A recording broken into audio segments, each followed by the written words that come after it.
How are we doing?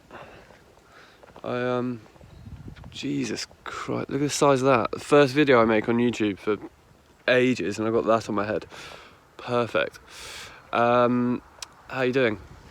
I was going to do a Pro League Diaries this year, so there should have been more content going out, but as you can imagine, that's got cancelled along with everything else in the world of sport, so that's a no-go. Instead, I asked you guys on my Instagram what I thought you might want to see, you know, how am I training, all those kind of things. And yeah, that was the main thing, is, you know, how do you train during isolation? And, you know, all the PTs and everything have gone nuts on YouTube, putting out how to, you know, do lunges and all these things. So I thought, rather than just hit specifically, okay, how are you physically training during this period? I thought, why don't I upload a video about all the different ways I think you can get better as a goalkeeper during isolation, lockdown, quarantine, whatever it is. So yeah, this is hopefully a kind of comprehensive guide. And I know that we can't get on the pitch, I know that we can't get on in the gym, but that doesn't mean that we can't get better at goalkeeping during this period, and it doesn't mean we can't become better, more well-rounded, better goalkeepers, basically, better athletes, better all-round people. So yeah, there's 7 kind of, not principles, but 7 areas that I think we can make big gains on during this period, even if we're just locked up at home. So there's no excuse for not digging in, trying to get better, taking it into your own hands, and just becoming a better goalkeeper during this period. And hopefully this guide will help you with that. I am going to put up kind of a more physical based video that goes along with this one, to show you like the specific exercises that I think we should be doing, as well as the principles. I might also do that with nutrition, if that would be helpful. Please comment below once you've watched this and just let me know if there's anything I didn't explain very well, or anything that you'd like to see more of or like more info on. Just comment below and I'll get onto that. All right, I'm gonna go put all the spot cream I have on my head. Enjoy the video.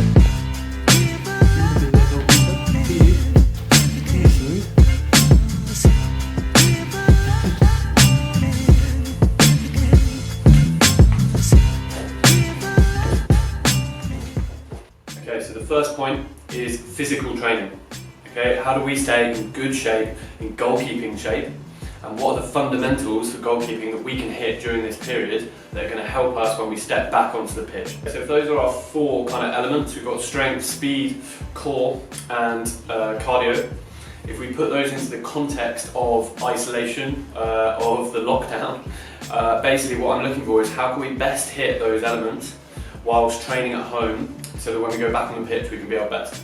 So for the strength aspect, I'm very lucky here. I've got a bit of a gym that I can use, which is perfect, but if we don't have access to the weights and the heavy lifting that we usually do to build our strength, we're going to have to find different ways around that. So for me, the 2 kind of key movements as a goalkeeper are just going to be squats and lunges. So pick up anything you can, and because we're not going to have the weight that we usually train with to get strong, we're going to have to up the reps that we do. Okay, so if you're doing lunges or air squats, say you haven't got anything, you're just doing squats, you're going to have to hit a decent level of squats to build that strength in your legs. Now, it's not going to be the same, okay? We can't recruit all the muscles as we would if we were loading really heavy with a barbell, but what you can do through hitting high reps and repeating those movements frequently every day, building that, you can build a really good kind of muscular endurance base that actually, when you go back out, you can transfer that into strength. Secondly, the explosive tasks, the power, the explosive movements that we're going to translate into diving, into smothering, into, you know, big jumps, big lunges into the corners. Okay, I'm going to make a separate video on what I deem to be the best explosive tasks that you can do at home that translate to hockey goalkeeping, and you're going to hit those with 100% intensity. Okay, so whether it's a squat lunge, you're going to be jumping as high as you can in the air out of a squat position, landing in a lunge, or maybe it's a lunge, lunge where you switch feet and it's really explosive, okay?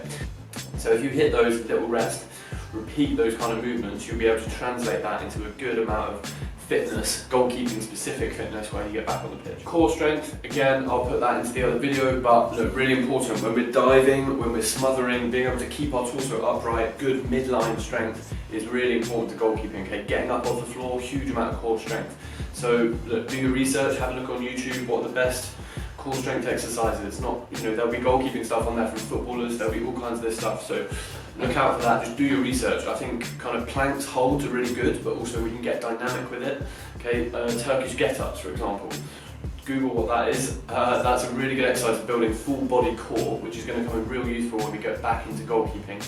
And this is an opportunity to really build those areas that you might not have touched on beforehand. Okay, lastly, cardio, kind of endurance. If you're an aspiring young goalie who wants to play international hockey, you're going to have a decent level of cardio at some point to get you through a tournament. Okay, you want to be the goalkeeper that stands up in the final of that tournament and is fit as a fiddle and can perform for his team, not the one whose legs are a bit sore because they played 2 weeks worth of hockey. Just get out there and get running. Okay, mix it up again. Do some research. Like build your base level cardio if that's something that's lacking. If it's your speed that's lacking, then do some higher intensity interval reps, whatever it is. But yeah, for me, I think concentration and also being able to perform at the back end of a tournament, or when it's really hot during the summer months or when we go abroad, that cardio is really important. So this gap here, I'm using to build that up. So when I get back into hockey, just box straight in at good intensity. Okay, point number 2 is mobility. So it kind of comes under physical, but it's a slightly different aspect.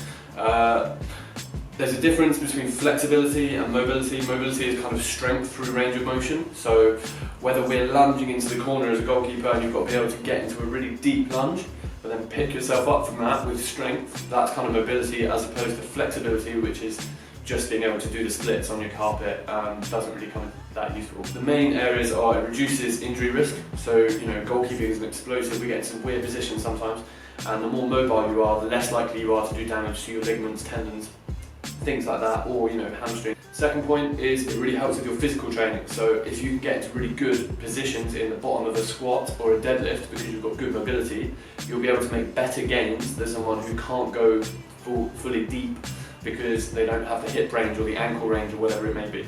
So help yourself out in the gym and in that other stuff by being mobile will allow you to be a better overall athlete and therefore a better goalkeeper. There's loads of resources online for this, so again, just do your research, but one that I'd recommend you check out is Mobility WOD. He'll target specific areas. So if you're tight in your thoracic spine or your lower back or your hips, whatever it is, he'll have a specific kind of video playlist that you can check out. So check out him, Mobility WOD, really good. The third point is hand-eye coordination and kind of reaction training. I think the main thing when you're off the pitch is that you don't get a lot of that. You make however many saves in training, and when you're at home it's difficult to replicate that. The ways I'd recommend it, a few people have put stuff up already. I've seen Amy Tennant doing it, but throw a tennis ball against a wall. If you've got one of those reaction balls, use that. Get your dad or whoever to hit balls at you with a tennis racket. We actually do this before games. When I play international games, our goalkeeping coach, Mark Hickman, he will hit balls at me with a tennis ball before because we can't get on the pitch. And I'll say to them, use your legs, make leg guard saves, whatever it is. But yeah, just get yourself seeing that ball and like connecting those dots with your legs, keep all that firing, and actually you can make pretty good gains with it. There's a very famous Australian cricketer called Don Bradman from back in the day, and it's kind of in Australian folklore now, but he used to train himself. He'd throw a golf ball against a wall and then he'd hit it with a cricket stump, so much thinner than what a cricket bat would be, and the ball was obviously much smaller. And he did that as a kid religiously in his back garden, and he went on to be, well, the best cricket batsman of all time. Be creative, get creative. What can you use to make a stick thinner? What small ball can you use that's smaller than a hockey ball? So if you smash that over this period of quarantine, you can go back out on the pitch and it will look like a beach ball. Okay, get creative, back yourself, and yeah, get that hand-eye going. Point number 4 is dial in your nutrition. I think this is a brilliant opportunity whilst we're in lockdown to really get into food and experiment with recipes, really kind of dial in what nutrition means to you as an athlete, but also just enjoy food and cooking as a person. I think one of the opportunities lockdown gives us is that we can manipulate our food and how we're eating, and actually if it has an effect on our performance, it doesn't matter too much. So for me, I'm using this time to mess around a bit with the amount of carbs that I'm eating before session and then how I'm refueling after, and therefore I'm writing all this down. How do I feel later in the day if I've done that? Things like that, because if I tank on a run, I can know, oh okay, that makes sense, I didn't eat enough carbs or I didn't fuel properly the night before or something like that. Whereas when I'm training and playing hockey, I can't really afford to do that, because if I tank mid-session, it's going to have performance knock-ons. Whereas here, I actually have the luxury of being able to do that. So that is a good opportunity. Now I know that with the lockdown, with the runs on the supermarkets and people panic buying and stuff, this may not be the best time to dial in nutrition because there's going to be some stuff you can't get, but you do have the time to really get into how you prepare your food. You know, learn knife skills, get on YouTube, think about how all these different things that make up nutrition as we see it, not just from a sports performance point of view, but just from an enjoyment of food and a cooking skill point of view. I think this is a great opportunity to just dive straight into that head first and get really mindful about how we prepare the food. Taylor, Yeah? Nando's is closed as well. We love Nando's and KFC. And I think with lockdown, you know, you have the time. So, you know, spend more time preparing dishes than you normally do. Practice some recipes that you've never done before so that when you go back out and you're back into playing, you know, you could have a full recipe book of all these things that you practice during quarantine that you can then rely on to fuel you for sessions. So point number 5 is mental work. So one thing that we do at GB is a thing called mental priming. And what that means is we have a set of things, each person's is different, and you have a set of kind of things that you read before the game that prime you to be in the best state you can be before that game. Okay, so this is going to look different for everyone, but just have a go at writing this down, okay? So what kind of headspace do I want to be in before the game? What do I want to feel like? What do I want to look like? Am I going to be tall with my shoulders back? Am I going to be walking confidently? Am I going to be talking to all my friends? Am I going to be listening to music in the zone? Be specific and be intentional with your behaviours before games and tournaments or even training. So have a checklist and just have a think, just have a little write down, talk it through with your mum, your dad, people that know you well, and just kind of have a think of what that might look like before game. This is a good opportunity to do that if you haven't done that before. The second point of the mental game is goal setting. So this is a great opportunity to, you know, take a pen and paper, reflect on where you are now, where you've come from, what you've done, and where you want to go. Okay, so be specific. It might be hard to, you know, set goals in the near future because you don't know what it's going to look like, but look, set your physical goals. How many times a week do you want to train? This is a great opportunity to get this all down on paper, show your friends, put it on Instagram, make yourself accountable, and then, yeah, renew it whenever you need to. But it's good to get into those habits because that'll serve you well forever. The third point is just reading around the subject again.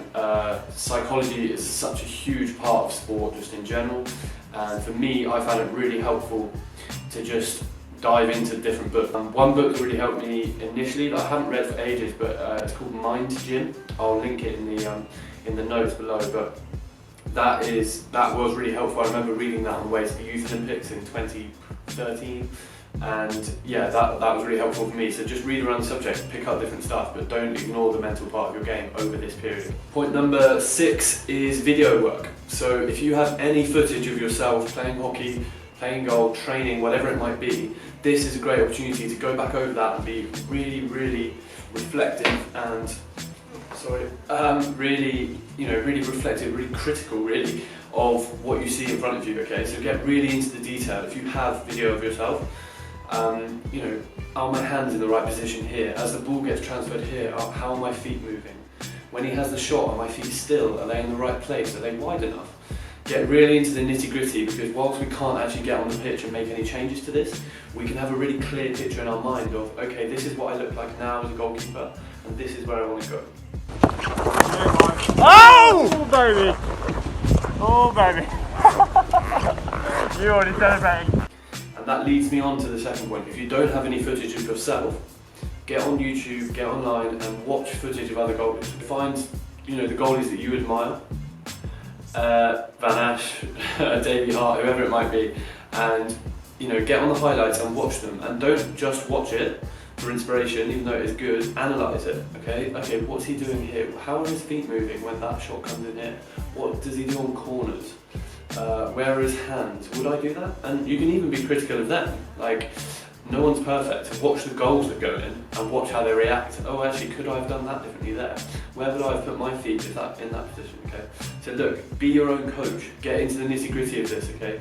It will pay dividends when you get back on the pitch. To have a really clear mental image of what you think a top goalkeeper is will help you execute in training and everything else down the line. Last point, really quick before my camera dies. is self-work. So this is kind of a bit more philosophy, a little bit spiritually based, which if you follow me you'll know that I like. But look, just work out over this period when you're not playing hockey, what kind of goalkeeper do you want to be? So when a goal goes in a game, how do you want to react? When you let in goals in training, or when your team does well, how do you want to react? How do you want to be after games with the other teams? How do you want to be for your teammates in the changing room, okay? Like, have a think about what it means to you and what kind of athlete you want to be all around. And I mean that just in how you carry yourself, how you help your teammates, how encouraging you are, what that looks like, okay? And have a look at other sports, other athletes, okay? So for me, 2 examples are I want to be as composed and still as Roger Federer, okay? As calm under pressure as he is. But he doesn't play a team sport, so I link that with the competitiveness and the aggression of someone like LeBron James. Okay, if I can have the passion that he has, but with the composure of Roger Federer, I'm on the way to something good. Okay, so have a real deep dive into what it means to you and what kind of athlete you want to be. Right, I hope that was helpful. You found it helpful, didn't you? Yes. I hope that was useful and clear and hopefully fairly understandable. Please let me know in the comments if there's something that you want more explanation on, or if there's a separate video that you'd like to see me do. Like I said, I'll do another physical training one, and I might do a nutrition one if that would be interested. Please comment below if it is.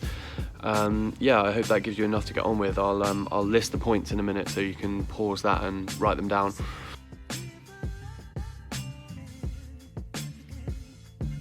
Yeah, and like I said before, we can't get on the pitch at the moment, we can't get in the gym, we can't do the things we'd usually do, but there's absolutely no reason we can't come out the back of this lockdown as better, more rounded goalkeepers and with a much better idea of where we want to go. So I think that's really important, and if you want to make it happen, you can make it happen. So yeah, please like the video, please subscribe if you enjoyed it, and I'll get some more videos out soon. Thanks.